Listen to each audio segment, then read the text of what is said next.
Hello, everyone, and welcome to another Fire Emblem podcast. I'm Blazer, and with me, as usual, I have Shoot. Hi, how's it going? It's good to be here. Oh yeah, dude.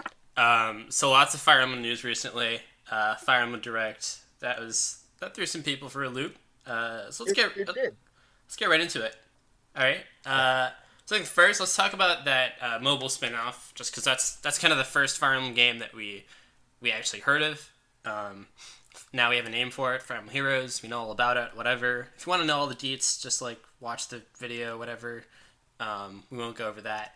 But what do you think? What are your first impressions?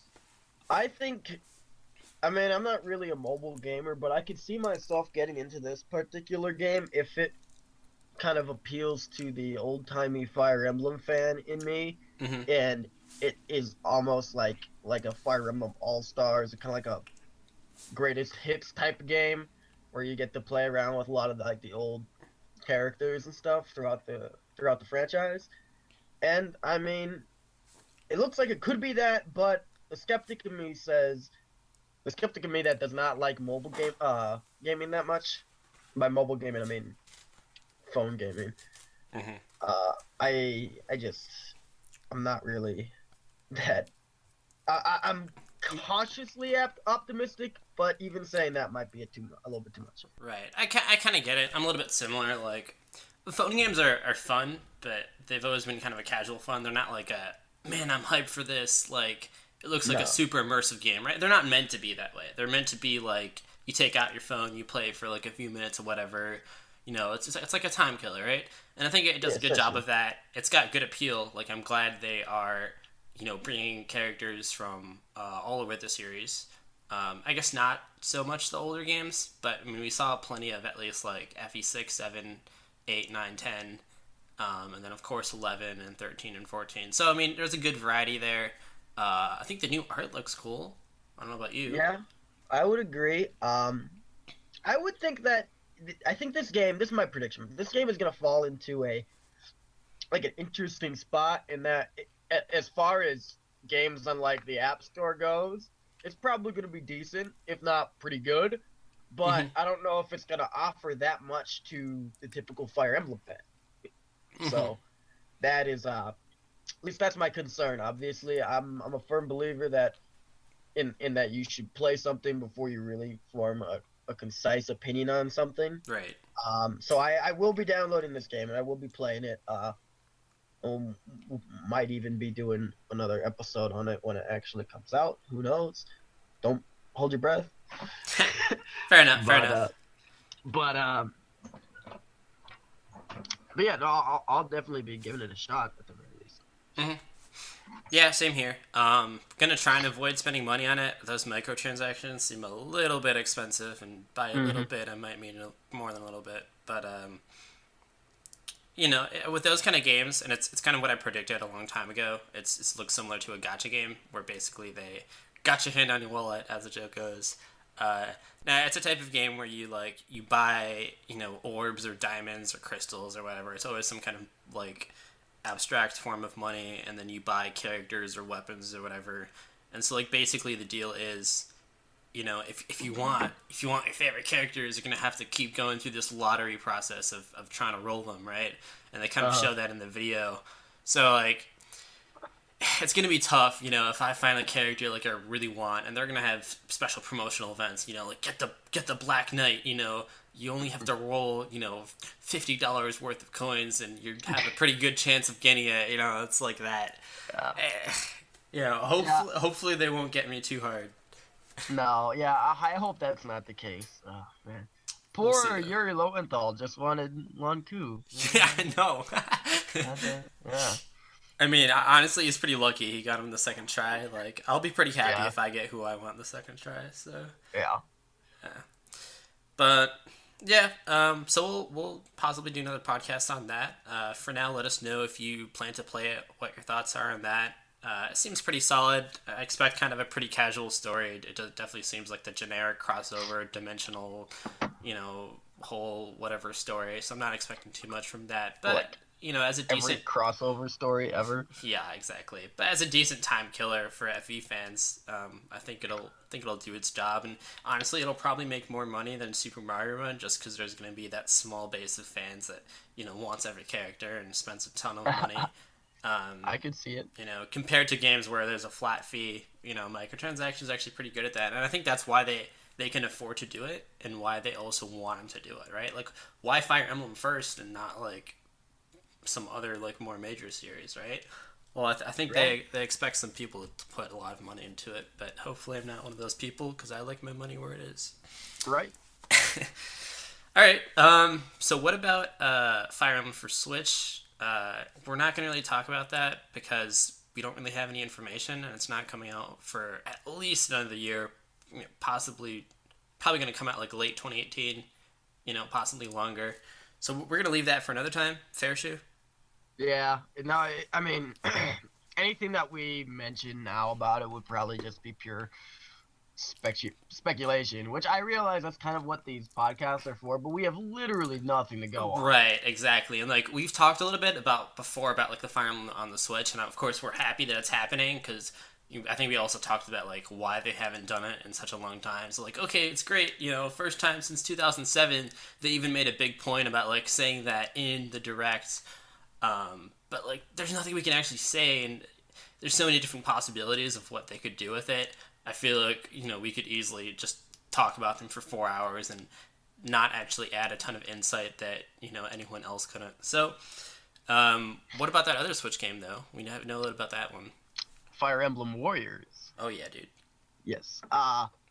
For those of you who do not know, I'm a longtime Dynasty and Samurai Warriors fan. Uh, I've got a couple PS2 games lined up on my shelf, and those games are among them. Those are the ones I put in the Hall of Fame, so to speak, for reasons that are purely based on nostalgia. Considering the fact that I'll admit those games are like not that deep, to be honest. I mean, they're just pure hack and slash games, and I think at this point most people have played at least one Warriors game at some point in their life, whether it be Dynasty or Samurai Warriors or some weird spin-off for One Piece, or Hyrule Warriors, whatever. One Piece or Gundam or Zelda Warriors. But it's I will say that when I first saw that, I was a little stoked. I mean, like I said, I'm a fan of Dynasty Warriors, Only but a little. yeah. Well, okay, but here's the thing: I didn't think that Gundam, One Piece, or Legend of Zelda were really good fits for a Dynasty Warriors hack and slash type game. Sure. But Fire Emblem, I think, actually could, like, I mean, Potentially. style, like, Right. potentially, right? The Koei Tecmo is a notoriously lazy company. They, Oh yeah, dude. yeah. Anybody who's been keeping up with the features and their releases can tell you that it's yeah. I mean, yeah, Summary I'm of the actually- Warrior series. Hold on for a second. Summary of the Warrior series is basically the same game with the same story, and just kind of keep like cumulatively adding to the cast new characters and that kind of thing. So like you were talking about this earlier the other day. The cast is just like so big now for like Dynasty Warriors because they just kept adding more and more characters and whatever, and like reusing content and all that stuff. And you also kind of see with a different Koei Tecmo series. It's made by different sub devs or whatever. The Atelier series, they also basically just use the same formula and just like add new. It's like a different story or whatever, but like the core look, the core feel is kind of all the same. So I definitely agree with the lazy part. They are making a newish game here, so they're gonna have to do all new characters. So like, what do you think? Given that, like, how many characters do you think there might be? Do I think? I think there's probably gonna be like between 10 and 15. Mm-hmm. Uh I'd say about the same. yeah. It's I think Hyrule Warriors got about that many, like before the No. DLC. well, I mean, Yeah. I mean, to be fair, that world, like I mentioned, does not really lend itself well to Mm-hmm. having a huge that cast for that kind that of was thing. that was also a problem, right? Fire Emblem, you could find enough characters to to be in the Warriors game in a single game, and it would be fine, right? Oh, absolutely. Zelda, they were picking away at characters like I hadn't even heard of, and like I've played like a good half the Zelda games, and I was just like, man, and there's like four different kinds of links, I think. So like, at some point it was almost like picking at straws here, right? You were Hmm. making like random NPCs that from like 1998 or something that people forgot about, playable. Well, which is awesome in its own way. As you said, just doesn't lend itself very well. And I think that also ties in with I don't know if you heard of this, but like there was a Japanese poll of like what like I think crossovers or something people wanted the most in Japan. Have you seen that? No, I haven't. No, Okay, no. okay. So basically, they did this poll or whatever, and like one of the top choices, I think it was number three, was Fire Emblem X Dynasty Warriors, right? And so, and then like another thing is like, yeah, I predicted it, but like so did like probably hundreds of other people. Like a lot of people wanted it. A lot of people like thought it would be a great fit. I was like, I thought it was such a good fit. I thought for sure it was gonna happen, which I'm usually the kind of guy who doesn't say anything is for sure, but I was like, they would be crazy not to do this at this point. And lo and behold, it happened. So, Right. Yeah. No, I'm honestly not that surprised. Although I don't know. I personally did not think about it at all before the announcement. But when the announcement came, like I said, I was like, oh wait, hey, that makes more sense than a lot of the other things that Dynasty Warriors has had their name attached to. exactly. Yeah. So yeah, I'm actually pretty excited about that game. I'll definitely. I mean, like I said, I was cautiously optimistic. If that about Fire Emblem Heroes, Yeah. Fire Emblem Dynasty Warriors is something that's gonna.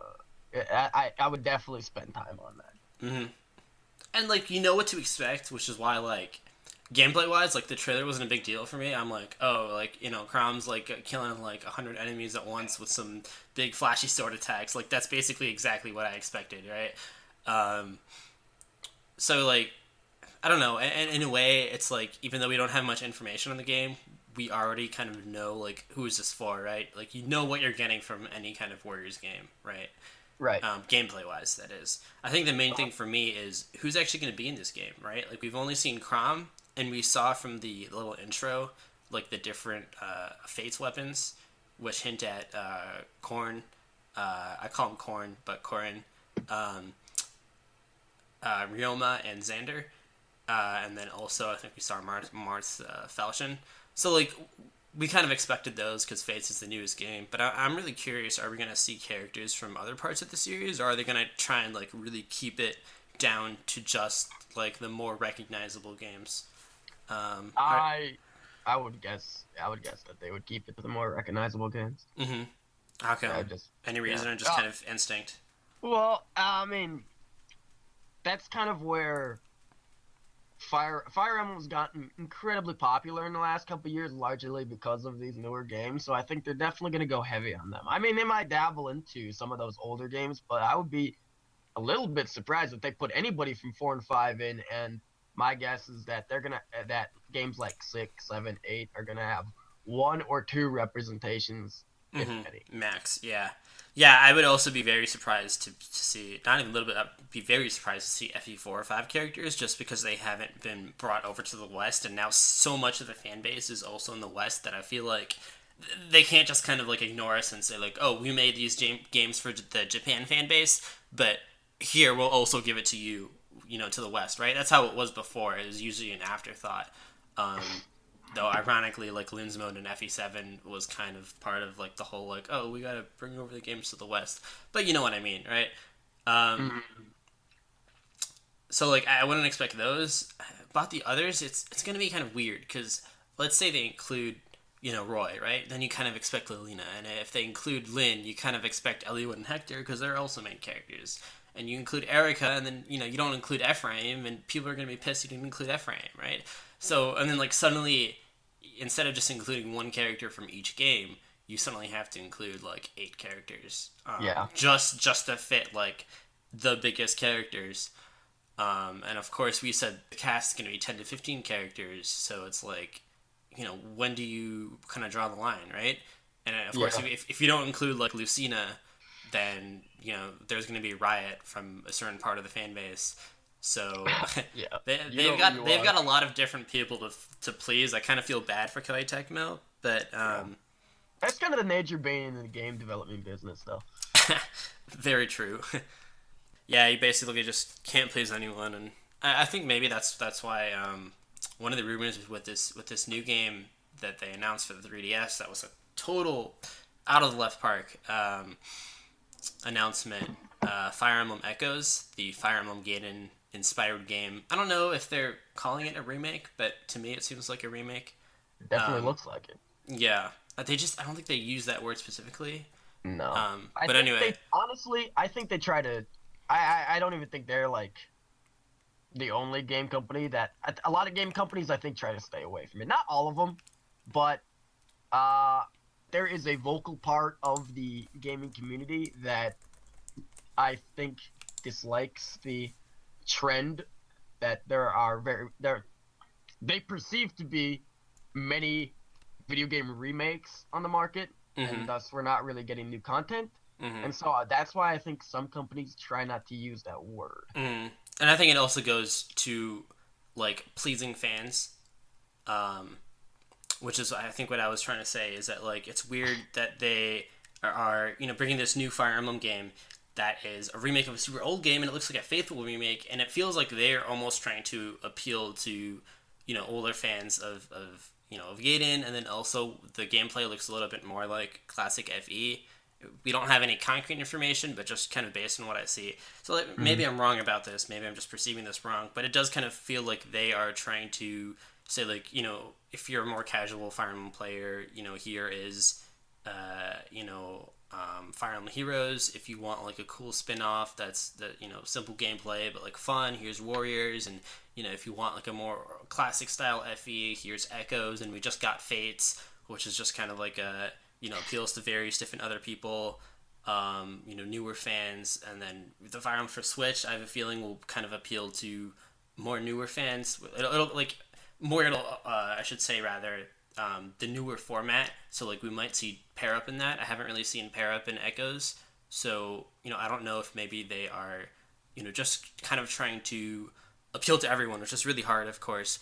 And we kind of saw that with Fates as well, where we had the different routes, Conquest and Birthright, and Conquest had the different chapter goals and the harder gameplay that was more like the old FE, and Birthright was more like the Awakening. So I think they're trying to find a balance. It's not easy for them, and maybe this is their solution. This Fire Emblem Echoes, which people suspect is a sub-series. So what do you think about that? I don't know.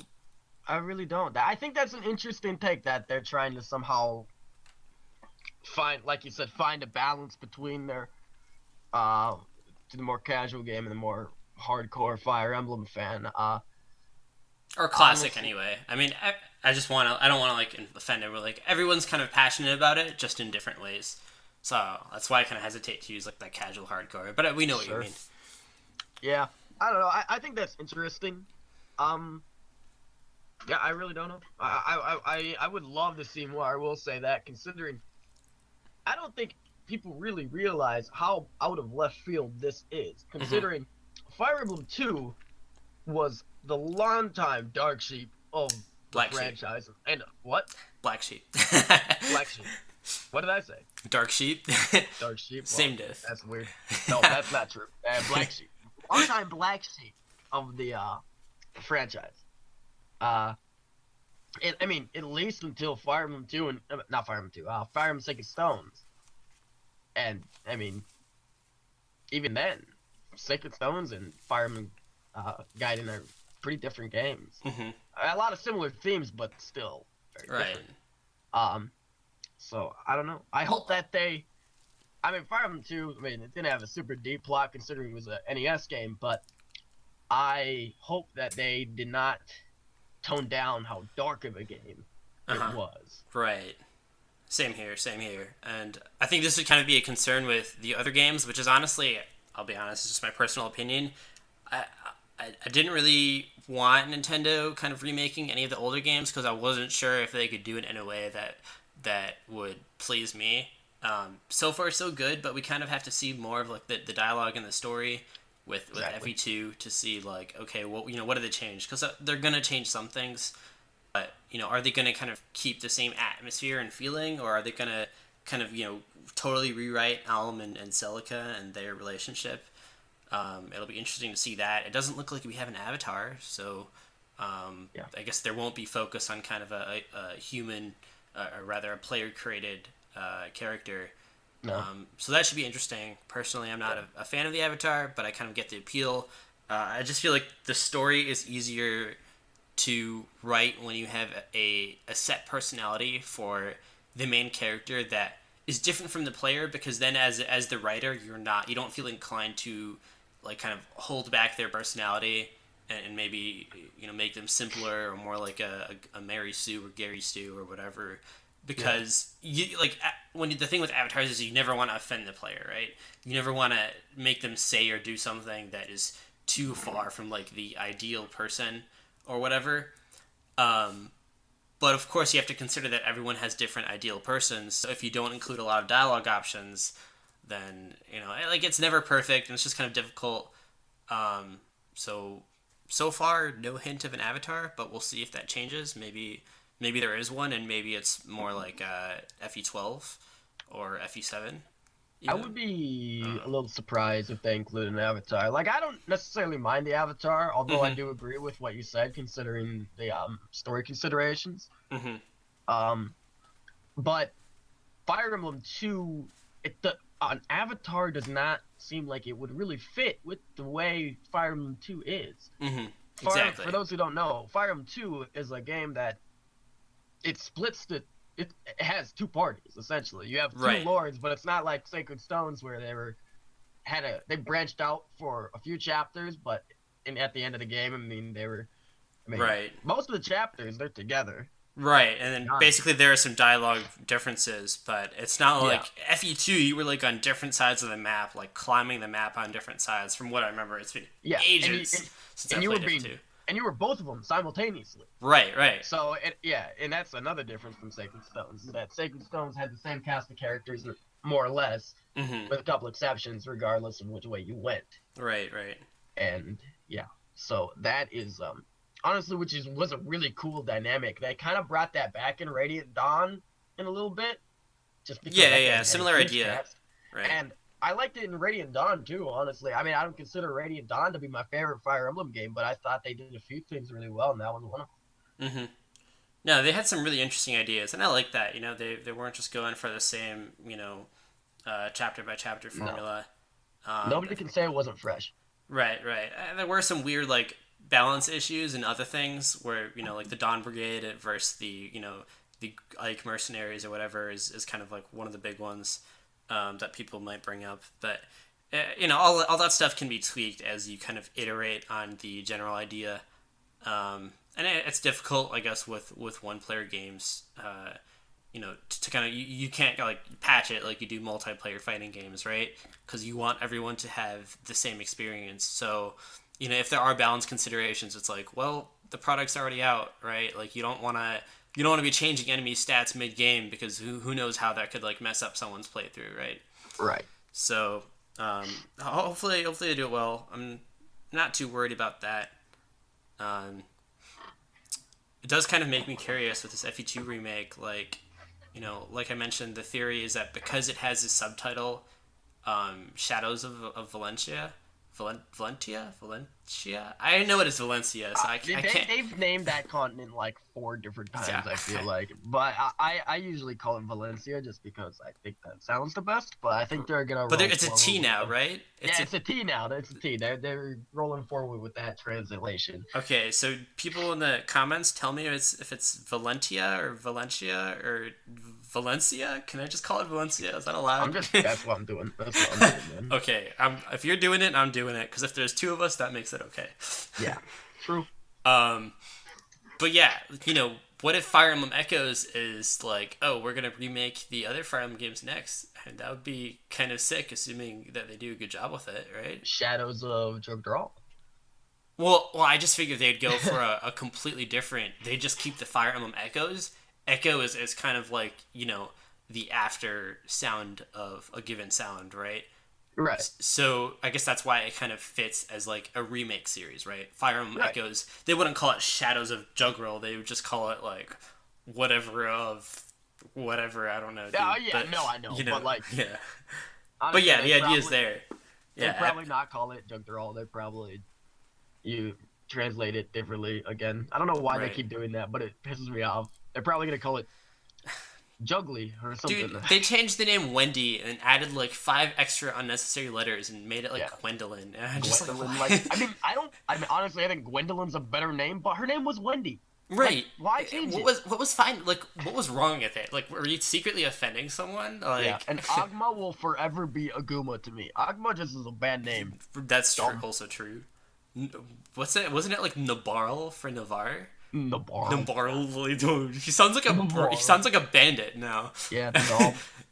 Navarro is just so like just better sounding as like a swordsman. Absolutely. Yeah, they've made so many weird localization changes, and like I like try not to pay too much attention to them, but occasionally someone will like point one out, and I'll be just like, seriously, did they actually do that? That's neither here nor there, though. We can do another. We could probably do another whole podcast on that if we actually care I enough. would believe it. Yeah, not that I want to, but No. so, but back to Fire Emblem Echoes. I just think it looks pretty hype. I wasn't actually too excited for another, the idea of another 3DS game, right? Like we got 2, arguably 4, depending on how you count them. But like the animations look so good now. It reminds me of the GBA era. They just look a lot more dynamic. The body, like the models, the 3D models and the proportions, look a lot better than Fates, where they don't kind of have the weird knees and the I can't really explain it, but like the crouch down look. And of course they have feet, unlike Awakening, right? Thank God. People are still making jokes about that, even though like they had feet in Fates. I don't know if you were impressed at all, but like I liked it a lot. I'm definitely excited. I really am. I'm probably more hyped for this than I was for Awakening. Well, maybe not Awakening. I was pretty hyped for Awakening. Oh, same. Yeah. Yeah. Definitely more hyped for this game than I am for Fates, or than I was for Fates. Right. And I'm sure there's a bit of like nostalgia bias in there as well. Yeah, for sure. But I just like the prospect. I mean, I just think that as they iterate, on the games, they improve things. There were some things in Fates that they improved in a way from Awakening, like the dual attack and dual guard was a lot better than Parap. Parap was just kind of broken in Awakening. There's a lot more of a strategic element in Fates. So like I appreciated that, and I think you could say the same of FE8. FE8 had various elements that were better than FE7. And FE7 on FE6. So I guess that's a good thing about like reusing the engine. You can focus more on like improvements and polishing rather than having to build the game from the ground up and spend all that time and money and more on like actually making the game. The models and the graphics and whatever. Story wise, we'll have to see, but so far it seems pretty solid. I like the character art a lot. Hidari from the Atelier series. I don't know if I'm saying that right, but like honestly, who cares who made it? The cool thing is, the most important thing is that it looks cool, right? Right. Exactly. The only thing is Elm's hair is a little weird. Tell me I'm wrong. It's a little weird. Yeah. I kind of like I don't think he looked great originally. Okay, so. No, but I kind of like the Awakening look with his hair down a little bit more. Yeah, I can see that. It definitely gave me like a weird Final Fantasy Tactics feeling like that. I felt like all the characters in FFT looked like that. But I mean, that's fair. Yeah, he looks fine. Like it doesn't really matter. It's such a minor point. Oh, I know. I just felt like mentioning it, dude. Sure. Anything else that stuck out to you in the trailer? Stuck out to me. Other than that, it looks pretty dope. No, not really.